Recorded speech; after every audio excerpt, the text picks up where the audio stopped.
संत तुकाराम जीवनकथा. रामकृष्ण हरी माऊली. तुकारामाचे वडील वारल्यानंतर संसाराची सर्व जबाबदारी तुकारामांवर पडली. आरंभी तुकारामाने संसाराचा गाडा नीटपणे हाकला, पण त्यांचे लक्ष विठ्ठलाकडे विशेष लागल्याने संसाराकडे दुर्लक्ष होऊ लागले. उत्पन्न घटत चालल्यामुळे कुटुंबाचे हाल होऊ लागले. त्यांच्या कुटुंबातील काही माणसे दुष्काळात मेल्यामुळे तुकारामाचे लक्ष संसारातून पार उडाले. त्यांचा सर्व काळ जवळच्या डोंगरावर बसून विठ्ठलाच्या चिंतनात जाऊ लागला. पुढे पुढे त्यांना खाणेपिणे सुद्धा सुचेना. त्यामुळे जिजाबाई अतिशय खिन्न होई. तरी पण ती आपल्या नवऱ्याच्या खाण्यापिण्याची पतिव्रता धर्म अनुसरून नीट काळजी घेई.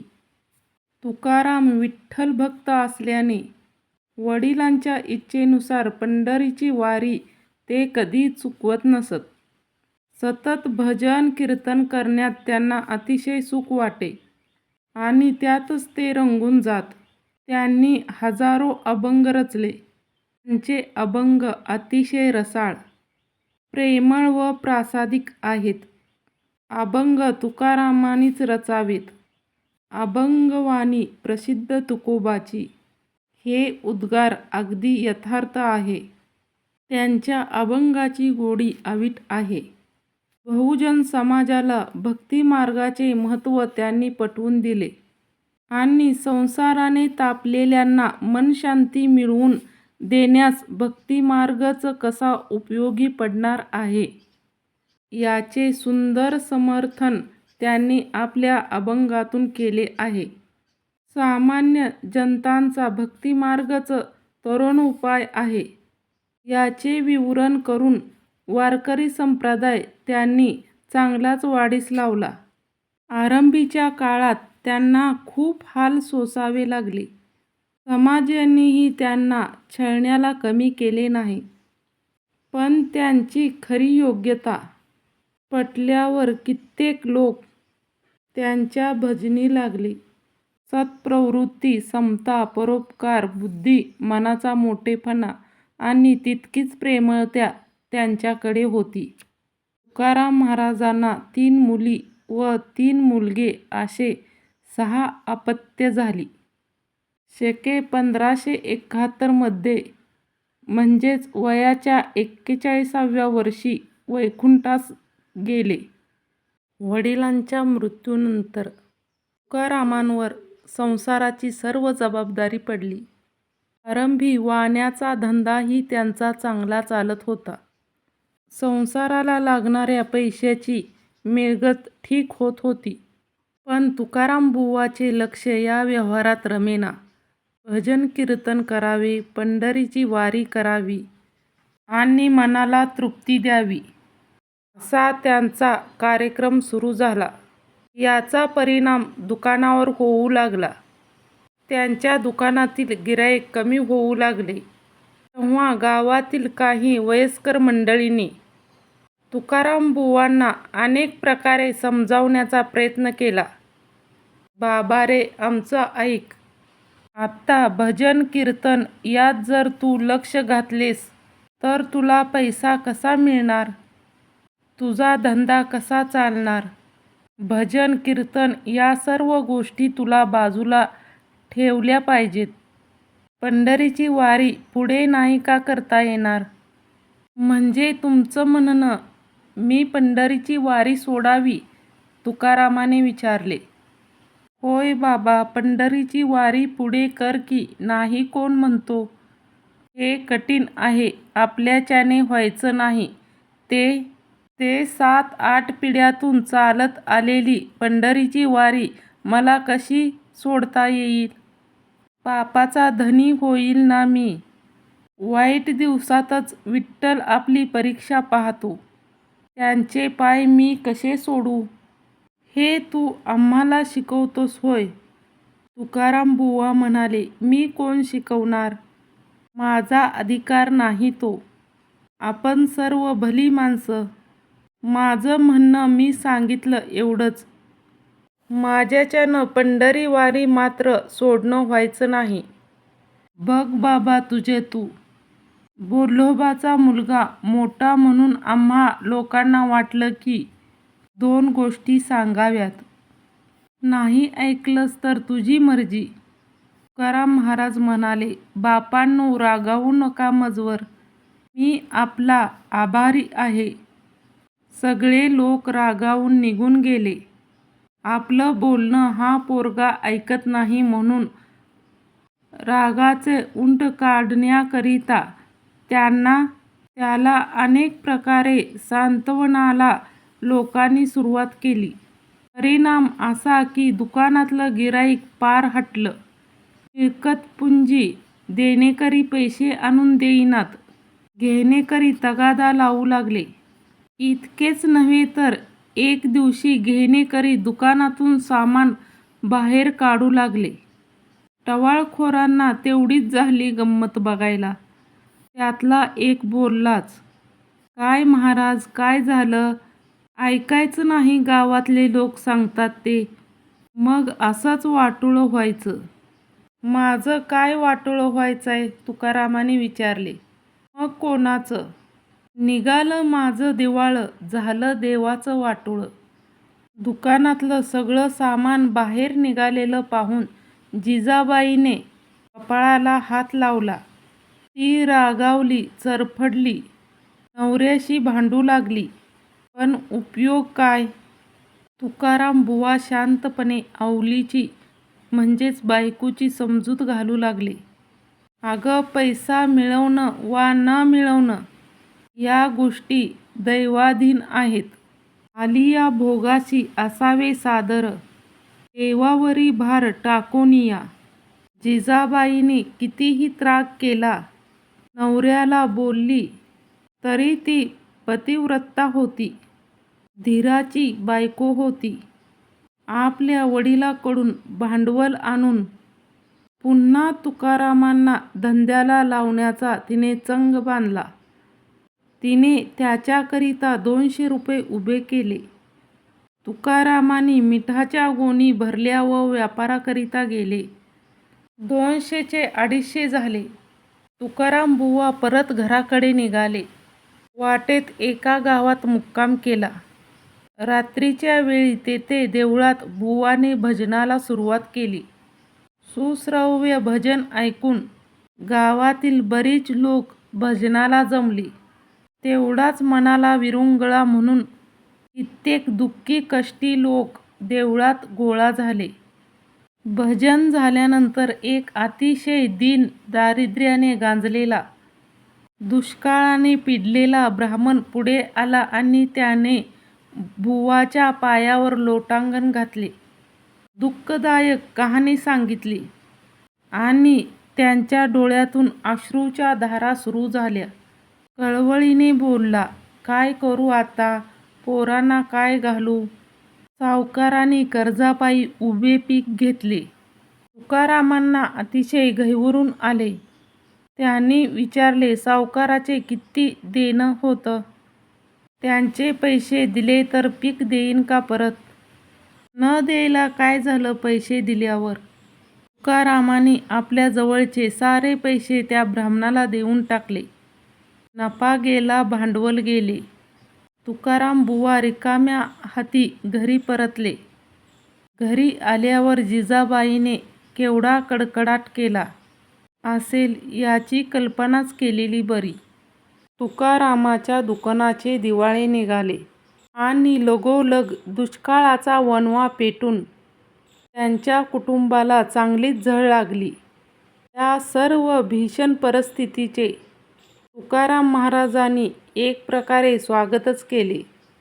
संसाराबाबत ते उदासीन होतेच आणि आता तर त्यांचे मन संसारातून पार उडाले. आई, बाप, बायको, मुलगा, प्रेमळ माणसे मृत्युमुखी पडली. तुकोबाच्या मनाची काय स्थिती झाली असेल याची कल्पनाही करवत नाही. त्यांचे अंतःकरण चिरून गेल्यासारखे झाले नवल नाही. वैराग्याने त्यांचे मन काबीज केले. पूर्ण विरक्त बनून द्रव्यहानी, अपमान, अवहेलना, दुष्काळ, कुटुंबातील मृत्यूचे थैमान यासंबंधी तुकोबा काय म्हणतात ते पहा. बाप मेला न कळता, नव्हती संसाराची चिंता. विठू तुझे माझे राज्य, नाही दुसऱ्यांचे काज. बायको मेली मुक्ती झाली, दैवे माया सोडविली. पोरं मेली बरे झालं, देवे माया विहिरीत केले. माता गेली मज देखता, का म्हणे हरली चिंता. बरे झाले देवा निघाले दिवाळे, बरी या दुष्काळाने पीडा केली. बरे झाले देवा जगी पावलो अपमान, बरे गेले धन ढोरे गुरे. दुष्काळे आटिले द्रव्य नेला मान, स्त्री एक अन्न अन्न करीत मेली. घट्ट मन करून ते म्हणाले, देव एक एक मायापाश तोडीत गेला. जग मला निंदित आहे, पदोपदी माझा अपमान करीत आहे. लोक तर मला वेडा म्हणतात. वेडच व्हावं झालं म्हणजे भजन सुखाचा निश्चिंतपणा तरी येईल. संसाराच्या तापाने तापून गेलो, अगदी होरपळून गेलो. म्हणूनच देवा जे पाय आठवले, आत्ता हे पाय कधी सोडणार नाही. न मिळो खावया, परी राहो चित्ती नारायण. तुकारामांना भोवतालच्या एकंदर परिस्थितीने इतके गांजून टाकले की चित्तवृत्ती शांत करण्याकरिता त्यांना एकांताची तीव्र तळमळ भासू लागली. तुकोबा घरातून बाहेर पडले ते तडकन जवळच्या भामनाथाच्या डोंगरावर गेले. तेथे त्यांना एक गुहा दिसली. गुहेत त्यांनी शंभू महादेव पाहिले. जवळच पाण्याची टाकी दिसली. झाडी गर्द होती. तुकोबांनी ही जागा पसंत केली आणि तेथेच मुक्काम करायचे ठरवले. शंभू महादेवापुढे लोटांगण घालून भार देवावर टाकला. 15 दिवस तुकोबा तेथे राहिले. मन शांत केले. ईश्वराच्या चिंतनात व नामस्मरणात त्यांनी हा सगळा काळ घालविला. तुकोबांना तेथे इतकी तंद्री लागली की त्यांना स्वतःचे देहभान सुद्धा राहिले नाही.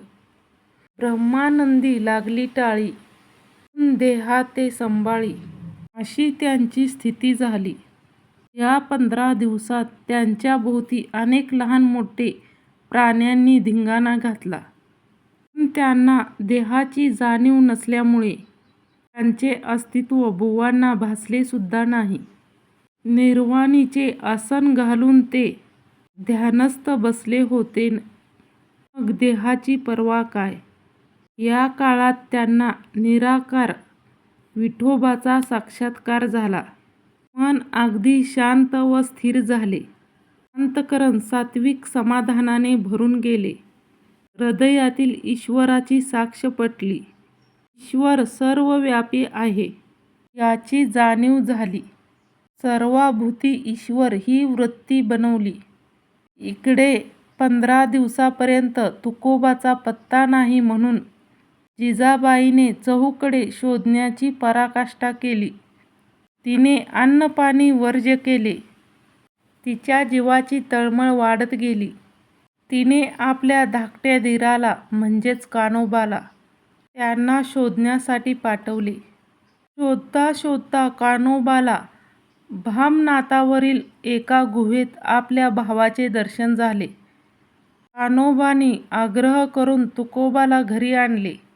जिजाबाईस अत्यंत आनंद झाला. तिने आपल्या पतीला टोचून बोलण्याबद्दल क्षमा मागितली. तुकोबा म्हणाले, अगं मी तुझ्यावर रागवून गेलो नव्हतो, मुळीच नाही. मी देवाच्या भेटीला गेलो होतो. मग भेटला का देव तिने विचारले. अगं देव दूर नव्हता, माझ्या हृदयातच तो होता. आता मला त्याची जाणीव झाली. दोघांनी मग संतोषाने भाकरी खाल्ली. नंतर मग तुकोबाने घरातील कागदपत्रे गोळा केली. त्यात घाण खाते, खरेदी खाते इत्यादी महत्त्वाचे दस्तऐवज होते. हे सर्व दस्तऐवज इंद्रायणीत बुडवून टाकण्याकरिता ते नदीकडे निघाले. इतक्यात कान्होबा तेथे आले आणि त्यांनी विचारले, दादा काय करत आहात? अरे ही खतपत्रे इंद्रायणीच्या डोहात बुडवून टाकतो. दादा असं का करता? राहू देत ना ती आपल्याजवळ. तुकोबा म्हणाले, कान्होबा असं आहे. दुष्काळ भयंकर, लोकांना जीव जगविणे कठीण.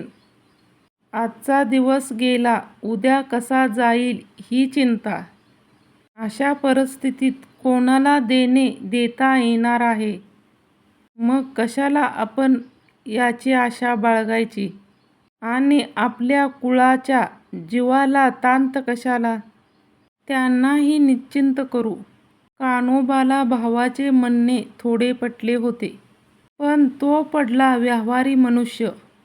दादा तुम्ही झाला आहात साधू. मला प्रपंच करावयाचा आहे. सावकारी दोघांची ना माझा हक्क आहे ना? तुकोबा म्हणाले, अर्थातच. मग तुमच्या वाट्याची खतपत्रे बुडवण्याचा तुम्हाला हक्क आहे. पण एवढ्यापैकी मला बुडवून कसे चालेल? फार तर मी त्यांना तगादा लावणार नाही. ठीक आहे असे म्हणून तुकोबाने कान्होबाला त्या खतपत्राचे 2 ढीग करण्यास सांगून कोणताही एक उचलण्यास त्याला सुचवले. कान्होबाने आपला वाटा उचलल्यावर दुसरा ढीग तुकोबाने इंद्रायणीवर नेला. त्याचे एक गाठोडे करून त्यावर एक मोठा दगड बांधला आणि इंद्रायणीत ते उतरले. गंगेची प्रार्थना करून ते म्हणाले, गंगामाई जीव आशेत गुंतून पडायला नको. मोहपाशातून मुक्ती होण्याकरिता तुला हे अर्पण असो. असे म्हणून त्यांनी तो जड बोजा खोल प्रवाहात सोडून दिला. रामकृष्ण हरी माऊली. कथा आवडल्यास लाईक कमेंट करा.